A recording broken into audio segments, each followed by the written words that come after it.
right, so my name is Mete Atamel, so this is me. As you see, I have my coworker's name here too, Mark Cohen, because it was Mark's initial idea to build this app long time ago. I'll talk about it.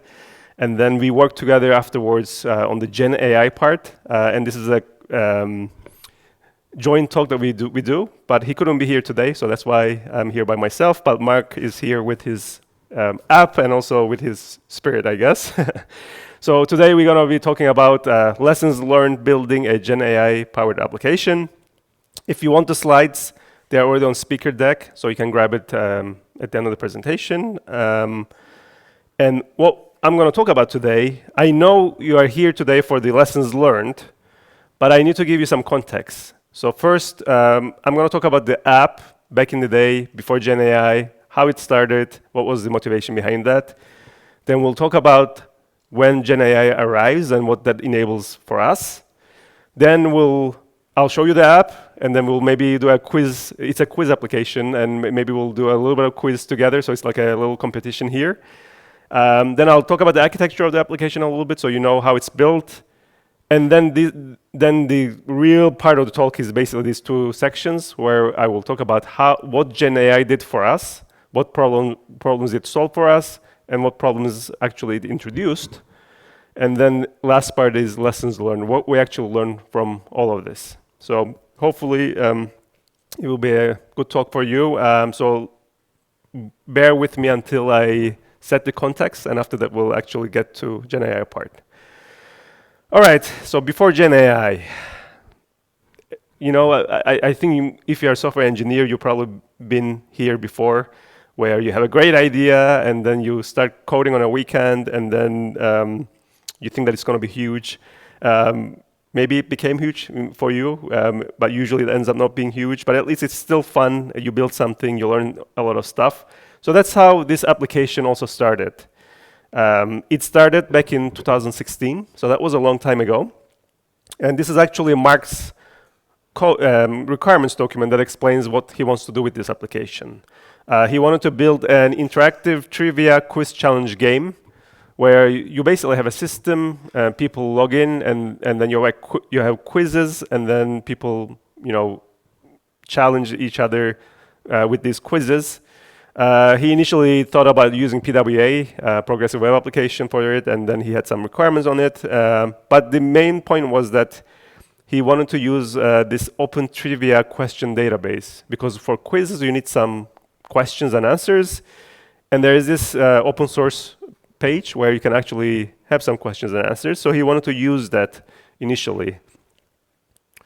And we actually have this open trivia version of the application in the demo. I'm going to show you later. But the idea here is, first of all, let me show you the open trivia. So if you go to open trivia today, there's an API helper, and then you can specify how many questions you want. Let's say 5 questions. There's a preset categories like science and history and sports and so on and so forth. So you choose the category you want. There's difficulty, easy, medium, hard. So let's choose easy. Multiple choice, true, false. In this case, we'll choose multiple choice. And then from here, you can actually get well, it didn't do it out here. You can actually get a URL, and then if you open it, you'll see that you get a quiz back with some questions and answers in JSON format, right? So that's what Open Trivia does for you. And we actually built a front end for that in the app. It kind of looks like this, where you enter your quiz name, you choose a generator, Open Trivia, your topic, which is preset of topics, and then from there you generate a quiz, and you get a quiz application. So that's what we had back in 2016. But it wasn't great, because first, you are limited by the set of topics given to you by Open Trivia. You are limited by the number of questions and answers that Open Trivia gives you. You are limited by the format. So usually it's multiple choice with 4 answers. You can also have true and false questions as well, but it's quite limiting. It's English only, so if you want to do an international kind of application in different languages, you can't. People love images, for the quizzes. So you couldn't have any kind of images in the app, or you had to find images from some other place. And at some point when you want to expand the quiz, it's quite difficult. How do you find new questions? How do you find new answers? How do you make sure that these questions and answers are correct? How do you check the quality? So there's a lot of things that you need to do to expand the quiz. And that's why we didn't expand it for a long time from 2016 to last year. So getting this quiz application initially was quite easy with open trivia, but it was quite limited in many, many ways. So that's why the application sat there for a while. But then last year, GenAI arrives in a big way, right? And at that point, I knew this application. Mark already had it up and running in the simple form. So we started thinking, is it possible to have a more dynamic quiz application with infinite content, with a lot of topics, a lot of questions, maybe images, maybe audio, something like that, using GenAI? So it was just a question that we asked. And that's how we have this application called Quiz. It's an AI-powered quiz application. And actually, instead of talking about it, let me show you how it works. So maybe if you're interested in playing a game, maybe we can play a quick game and see how it works. So I will go back here to Quiz. And let me just refresh, make sure. So this is the application. There's some quizzes already created that you can use, but let's create a new quiz. And I will call this new quiz my JCON quiz. And actually, let's say my JCON open trivia quiz. So let me show you the open trivia one. And here we have different generators. So for the open trivia one, let's choose that one. And then here, I need to choose one of these topics, right? Because that's all you have in open trivia. So I can choose geography, and multiple choice is the only answer on the format. A number of questions, let's keep it at 5. And then English is actually the only language there as well. So if I hit save, now we are creating an open trivia quiz, and then I can actually look at this quiz. It's getting questions from open trivia, okay? So that's what we had before, nothing too interesting. But now, if we go to the other version, let's call this my JCON GenAI quiz. And here I can choose different generators. Initially, we started with Palm, which was the model that Google had last year. But now Gemini is the new model that's much better. And it has different versions, Pro and Ultra. Ultra is the best one, so we'll choose that one. And here I can just use any topic. I can just basically choose any topic I want. So since we are in Cologne, let's say Cologne history, something like that. And let's keep number of questions to 5 to keep it short. And let's keep it intermediate difficulty. And language, actually, I can change this to German if I want, or some other language. GenAI allows that, but let's keep it English so I can understand what's been generated. So let's hit save.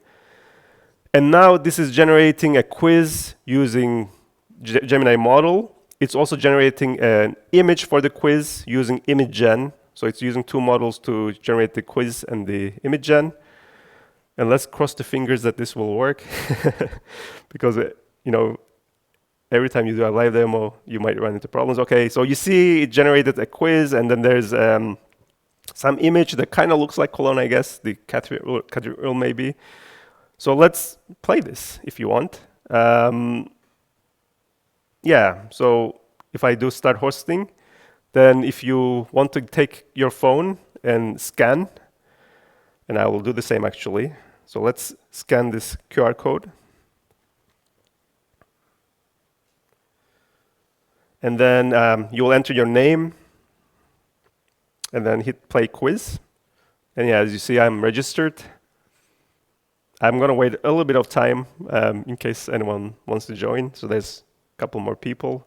Okay, 5, 6, 7 people. Okay, I'll wait.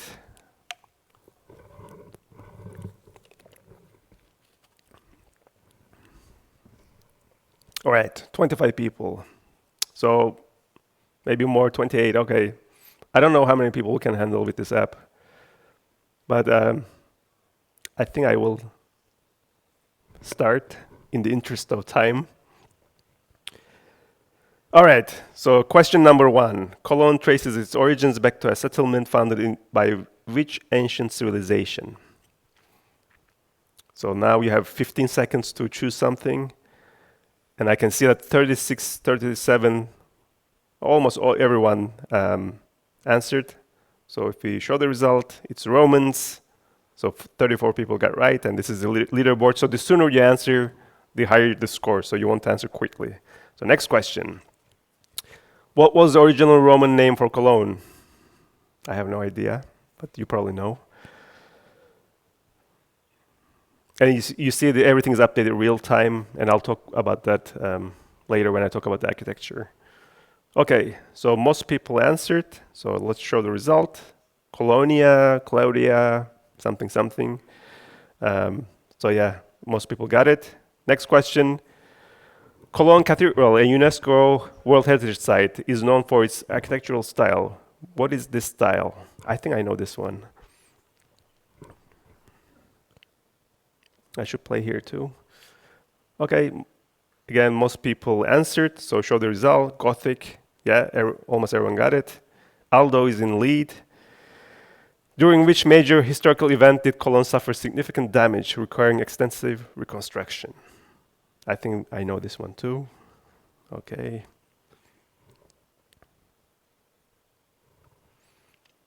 All right, show result.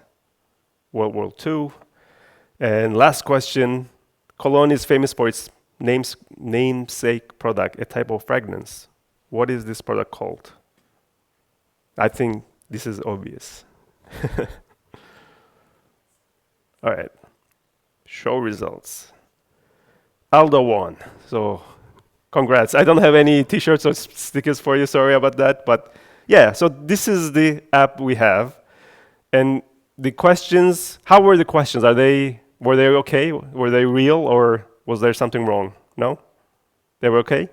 Yeah, so the questions are from GenAI. The image was from GenAI and all that. And you can generate more quizzes in different topics. So this is the app that we built. Now, let me talk about the architecture a little bit, and then we'll get into the GenAI part. So the architecture of the application is something like this. So we have the web browser talking to a UI server. UI is written in Flutter, and it runs on Cloud Run. And I'm going to talk about Flutter and Cloud Run part. Then we also have an API server. That's a Python application running on Flask, again on Cloud Run. And then the API server talks to LLMs. In this case, we are talking to Gemini and ImageGen. And this is running on Google Cloud's Vertex AI. And for the backend, we are using Firestore, which is a NoSQL database. And the nice thing about Firestore is that it gives us real-time updates. So that's why you have real-time connectivity. So anything you update in the storage, you get real-time updates in your browser automatically. So this is the simple architecture that we have. Now, for the client, we use Flutter. The reason for that is because we have a mobile application on Android and iOS, and we also have the web application, and we just want to use one code base for all of that. We didn't want to build for each platform, and Flutter is good for that. It's great on mobile. On web, it might feel a little bit clunky, so you need to do a little bit of work there. But overall, it worked for our simple kind of application, and that's why we used it. Now, Cloud Run is the Google Cloud's container service, so you can run any kind of container on Cloud Run. It can also look at your code and generate the container for you, so you don't have to actually use a container. You can just deploy from your code. But it's basically the easiest way to run code. It's managed and it's auto-scaled, and that's why we use it for UI, hosting the Flutter UI and also hosting the API. And it's my default place, basically, when I deploy applications in the cloud. And for the backend, I mentioned Firestore already. So we have our quizzes. And quizzes, they're kind of like documents. And for that, NoSQL database is kind of useful, and it's kind of natural.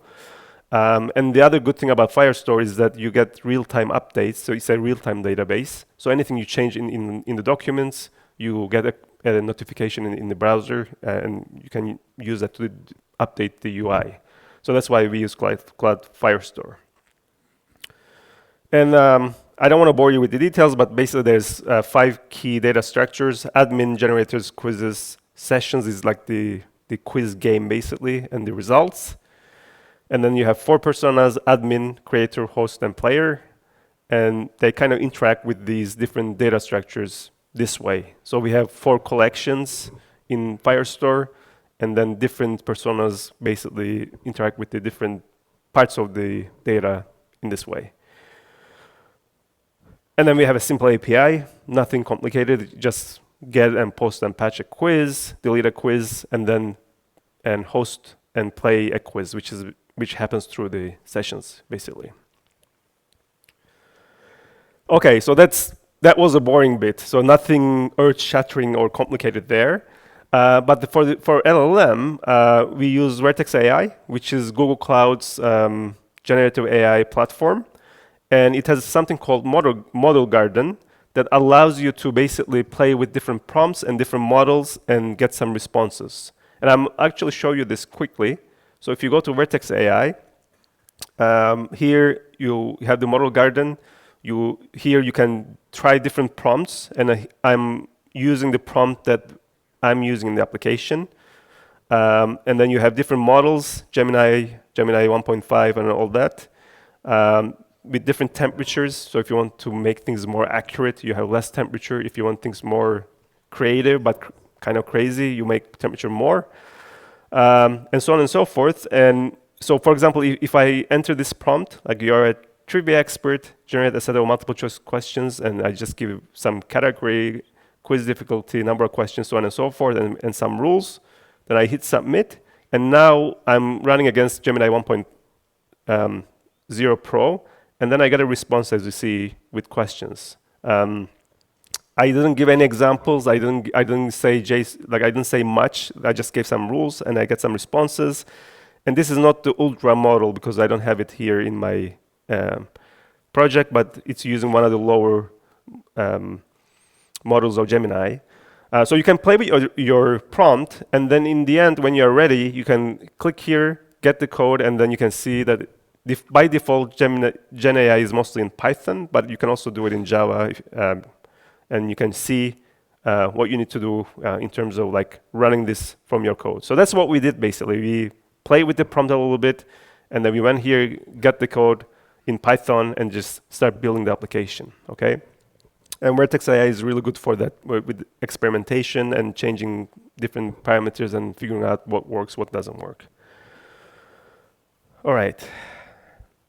So in terms of quiz generators, initially we had Open Trivia only, which was a static kind of quiz generator.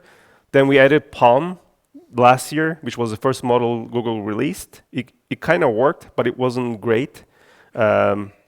And then Gemini came along, and then things became better. So we started using Gemini Pro, and then later Ultra. And that's the model that we are using right now to generate quizzes. Now, what do we do to generate the quiz? Basically, this is the prompt. We are telling the LLM, you are a trivia expert, generate some questions. This is the category, this is the difficulty, number of questions, number of responses, and the quiz language. So English, German, something else. And then we are also giving some rules like make sure you return JSON and nothing else, make sure the questions are accurate, so on and so forth. When we initially started with Palm, we actually had to give some examples. Like we said, given this input, this is the output you should provide. So we gave some examples. But in Gemini, we don't even need to give examples. We just say this, and then in the output, we get JSON back, which is nice. So that's the prompt. And then the code is basically a single line. So you get your model, you define your model, and then you just call generate content with the prompt. Okay, and then with the parameters that you want to change. But with that, you get some responses. And it's same for every language. It's basically just a single line of code to generate content, and you get the quiz back. Now for image generation, we started with image gen version 1, which was the first version, and then the version 2 came along, and then with that, we didn't have to change code. We just updated to version 2 of the model, and it just worked better than version 1. And then image generation is also a single line of code. So you define your model that you want to use. This one is image gen 2. And then the prompt in this case is even simpler. We just say photorealistic image about topic, about whatever you're talking about. Number of images 1. And you can also give a negative prompt that says blurry. So we don't want blurry pictures. So with this, we can get images for our quiz. We just use one image for quiz, but maybe in the future we will add more images. Maybe we will add images per question or something like that. All right, so that was the GenAI part of our application. So remember the initial problems I mentioned to you about the OpenTrivia version. So after GenAI, now we have unlimited set of topics. So we can pretty much choose any topic we want. We have unlimited questions and answers, right? Again, that's kind of limitless. The format, we are still using multiple choice format, but it can be any format you choose, right? It doesn't have to be one question for answers. It can be in any format you choose. We were initially doing English only, and then we realized, we could actually use any language, and we added the language part later. It was literally one line in the prompt that says use and generate in this language, and then now we have multi-language out of the box for free almost. We didn't have images. Now we can generate any kind of image, so that's not an issue anymore. And expanding the quiz before was difficult because we had to involve people and we didn't know how to do that, and it would be a lot of work. Now it's very easy with GenAI. You can expand to any topic, any number of questions and everything. So it looks great when you think about it, right? But with GenAI, you have new problems that you need to deal with. And that's how it is with any kind of new technology, right? It solves some problems, but then it creates more problems that you need to deal with, which is good. That keeps us employed. I think it's a good thing. But first of all, you have a learning curve with GenAI. We are used to software engineering, but maybe not so much with GenAI. Now with GenAI, you need to think about models. Which model do I need to use in what situations? How should I set the parameters? What frameworks to use? Stuff like that. So there's a learning curve that comes with GenAI. And the landscape is changing really fast. So the models are changing, the APIs are changing, the libraries are changing, everything is changing. So as soon as you learn something, then it already changed. For example, when we were using PaLM, we learned about PaLM, we learned what it worked, what it didn't work about PaLM, and we used the libraries about PaLM, but it changed to Gemini, and everything about it changed. So things that didn't work in PaLM now worked in Gemini. There were different libraries to use. So that landscape is constantly changing. You will get inconsistent or no outputs from LLMs. And that's the fact with LLMs. And that's something we might find hard to accept, but that's just the way it is as of today, okay? And we'll talk more about this in lessons learned and what you can do about that. LLM calls are slow.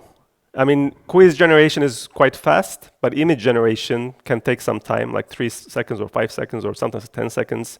Depending on what you're doing with LLMs, they're going to take some time. So you need to think about that when you're designing your application.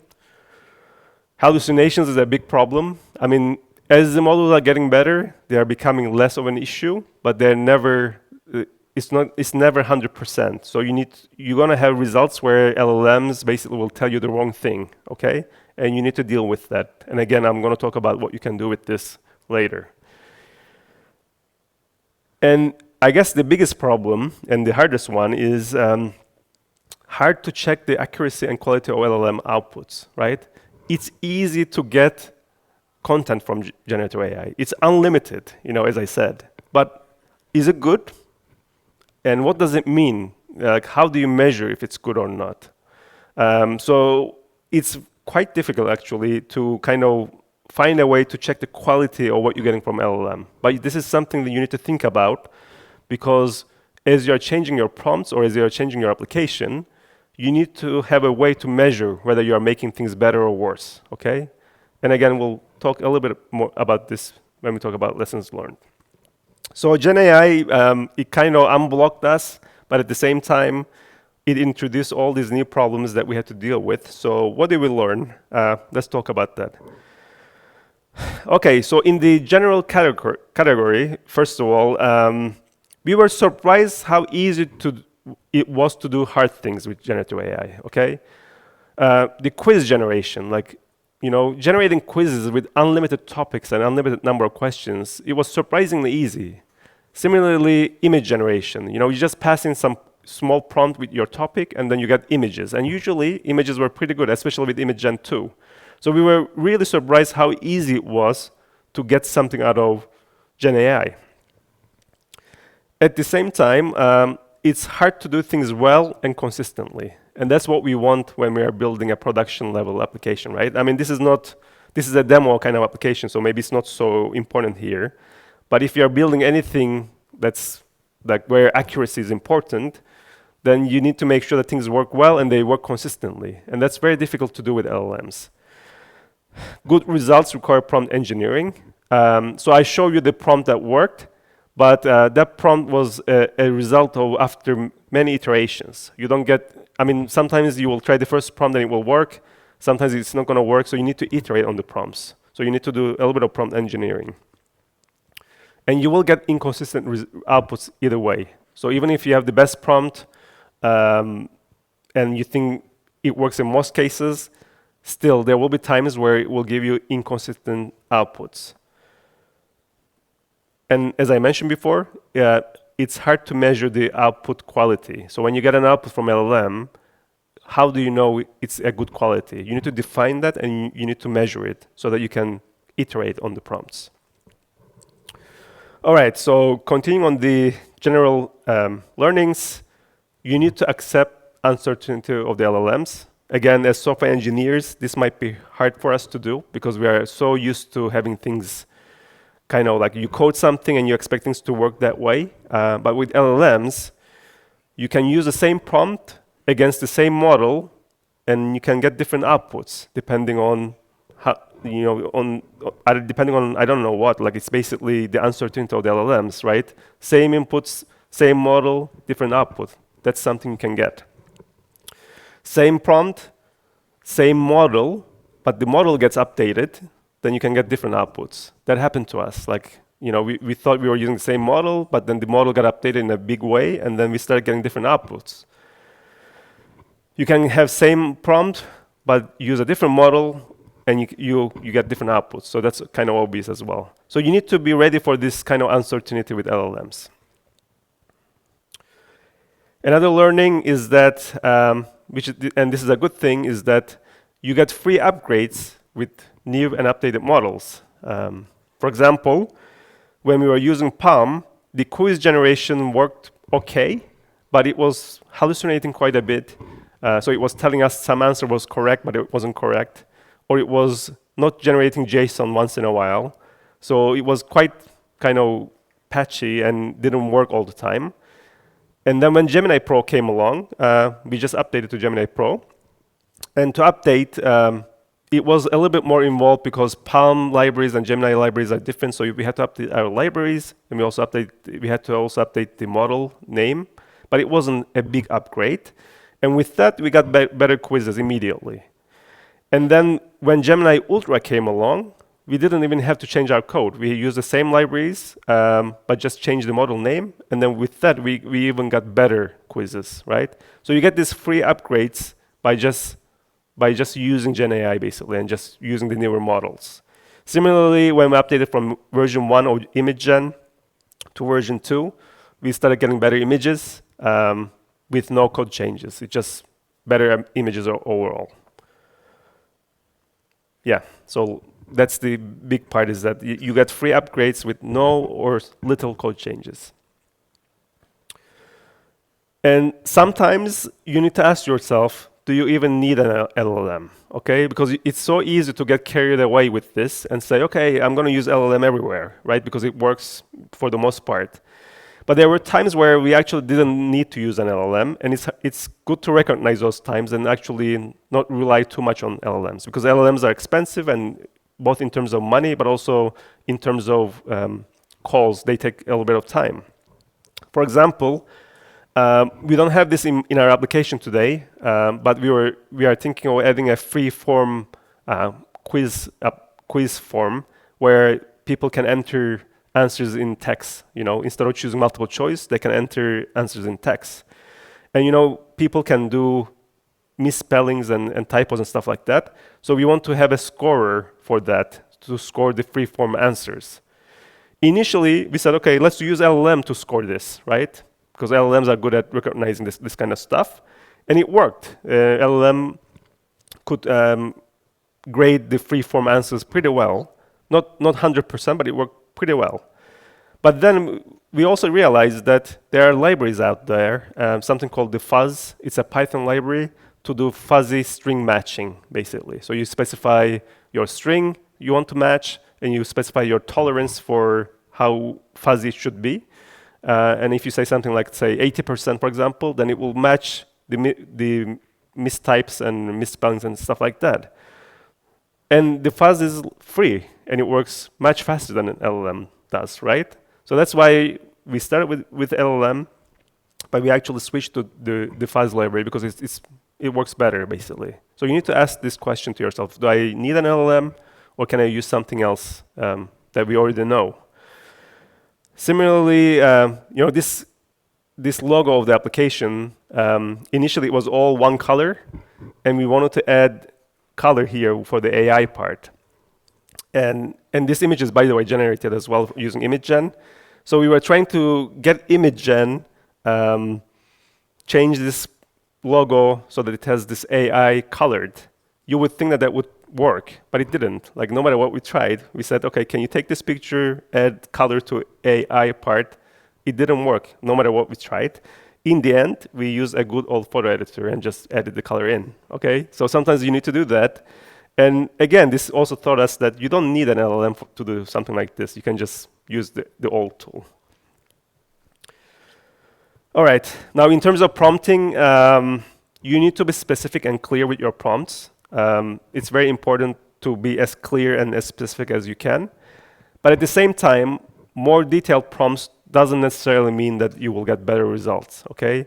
There have been times where we tried to be as detailed as possible with a lot of examples and a lot of detail, but actually didn't improve anything. And in some cases, it made things worse, okay? And that's why it's important to actually try your prompts and iterate on them and make sure they're actually improving things. But just because you're more detailed in your prompts doesn't mean that it's better.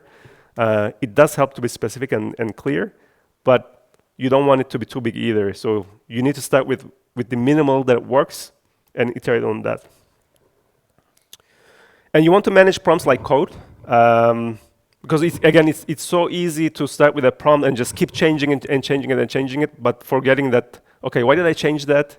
What was the thing that I changed that made the difference, So what you should be doing is that you should be versioning your prompts, and then ideally measuring against something so that you can say, okay, version 1 made that better, version 2 made this better, stuff like that, okay? Don't go and just keep changing your prompts without keeping track of what you changed and what you made better or worse. And similarly, prompt is the input, and then you're going to get an output from the LLM, right? And then you need to parse that output. So for every prompt, there's a parser. There's an output parser that goes with that. So you need to, I think, version your prompt and also version your output parsers, and then kind of keep them in sync. That way you know which prompt goes with what output parser. That will keep your life easier. Sometimes you don't need to change your output parser because it's like already in JSON and it works for multiple prompts. But other times you need to actually change something with the prompt that has an implication in the output parsing. So make sure you keep them in sync somehow. Coding with LLMs. You need to code really defensively with LLMs because they're so flaky. For example, LLM call can fail for no reason. So you need to retry and keep the user informed. Most libraries, they have retry already built in. So you can basically say to LangChain, retry 3 times by default, and it will do that for you. But you need to keep that in mind. LLMs can give you malformed JSON.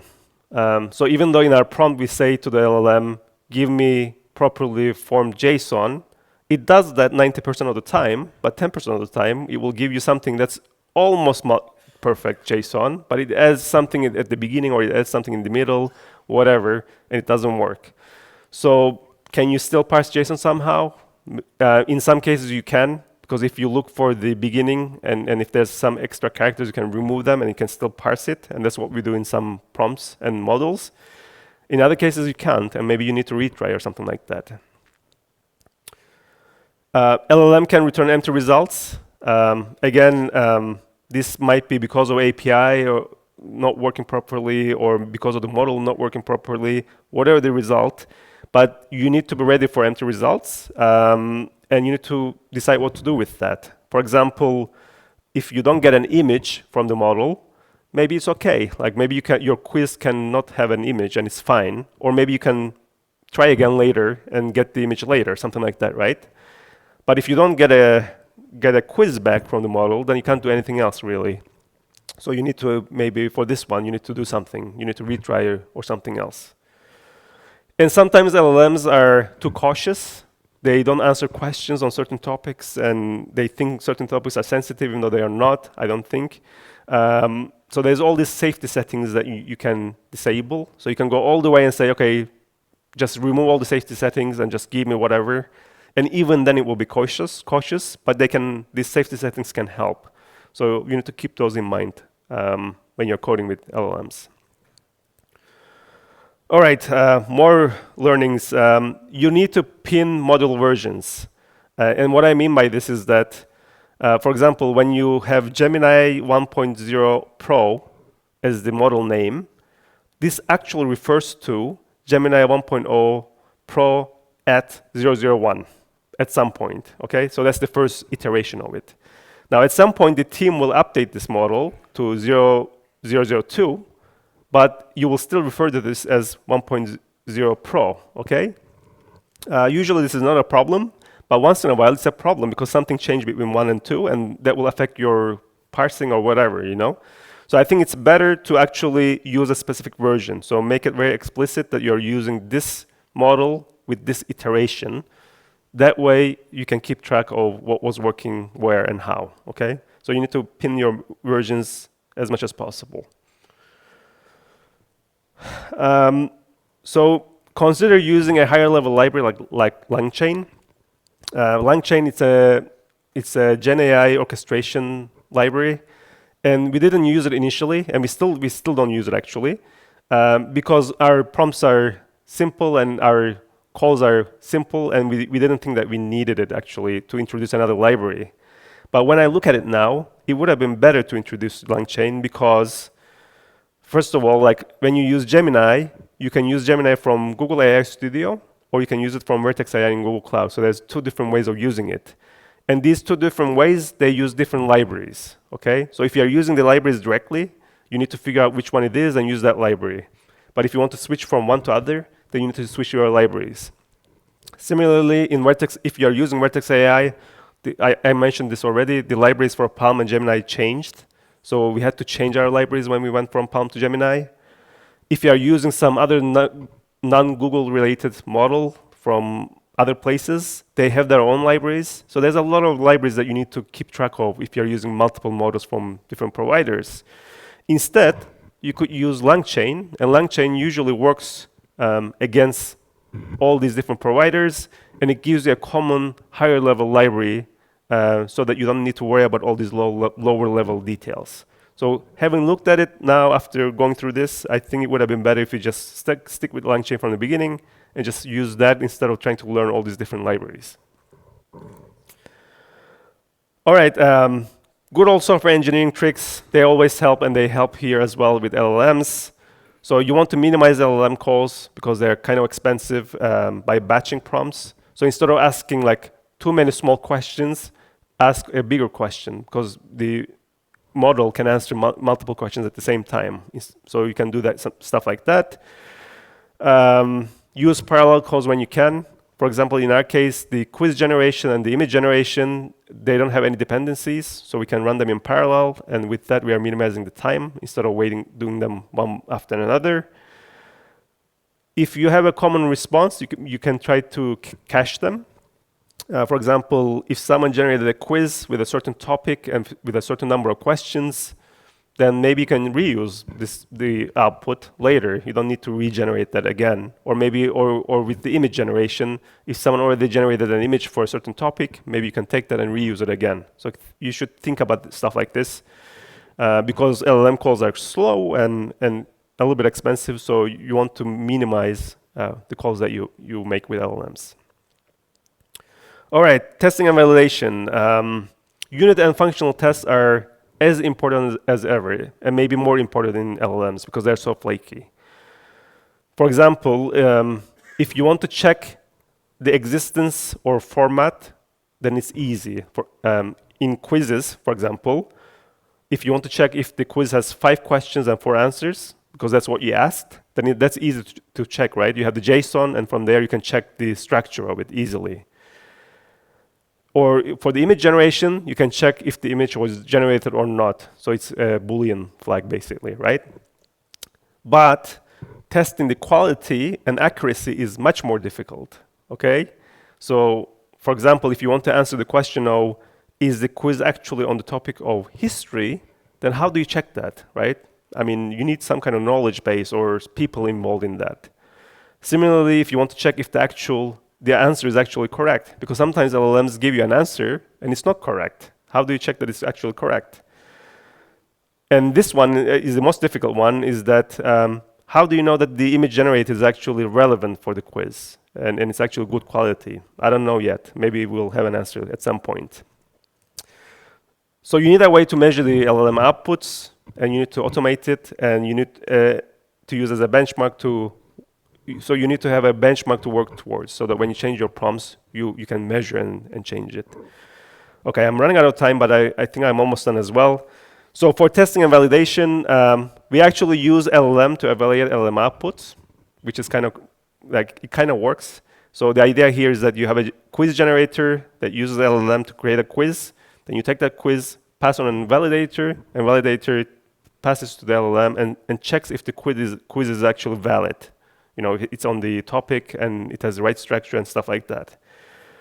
But then how do you know if the validator works, right? It's like a chicken and egg problem. But you can do certain things. And what we do here is that, you know, I mentioned you the open trivia that we had before, the data set. So you can use open trivia as like the grand truth of questions and answers, right? So if you consider that as the truth, then you can run validator against that and see how the validator performs, okay? So one thing that we do is that, for example, we have this question and answer, who was the first US president, and we have the answers. You can decompose that into 4 assertions, like question, answer, and then the assertions are false, false, true, false, because you only have one true answer. And then you can go to LLM, and then you can say, in one and only one word, are the following assertions true or false? And then LLM will give you the answers like false, false, true, false. And then from there, you can check the accuracy of your validator. So it's basically like this. You have the quiz corpus, you transform that into test corpus, and then from there, you prompt your LLM, and then from there, you get an evaluation and validation results. And that way, you can keep track of your validator. And what we found is that Palm initially got around 80% accuracy. So 80% of the time, the validator was doing the right thing. Gemini Ultra got 91% accuracy. So it's getting better, but it's not 100%. But at least with these, you can kind of play with these numbers and see if you are improving these numbers or not. And one thing that we didn't try is grounding. So ultimately, with LLMs, you need some kind of grounding so that they're based on some truth. And there's something called Google Search Grounding in Vertex AI. And it's literally, again, another one-line code. So you define a tool, and then you say, OK, for my grounding, I want to use Google Search. And then you pass that tool to your prompt. And with that, you get Google Search as your thing to ground your LLM. And with this, I play with it a little bit. It really improves the results, but I haven't actually integrated that into the quiz validator yet, but that's something that we have on our plate. Okay, I'm already out of time, but the point I want to make is that we initially made the app and let it sit for like 7 years, basically, because we didn't know how to expand it beyond what it was. It was difficult to do. But basically, what LLM enabled us to do is that generative AI enabled us to do is that it unblocked us and gave us a quick way of expanding our application with the problems that I mentioned. So we have problems to deal with, but at least it unblocked us. And I think that's the biggest lesson I learned from this is that GenAI, with its quirks and everything, it can really unblock new use cases. And hopefully this inspires you to give it a try. Thank you for listening. So if you want the slides, it's on speaker deck. And I don't think I have time for questions, but I'll stick around and then answer questions here and outside the room. So thanks very much.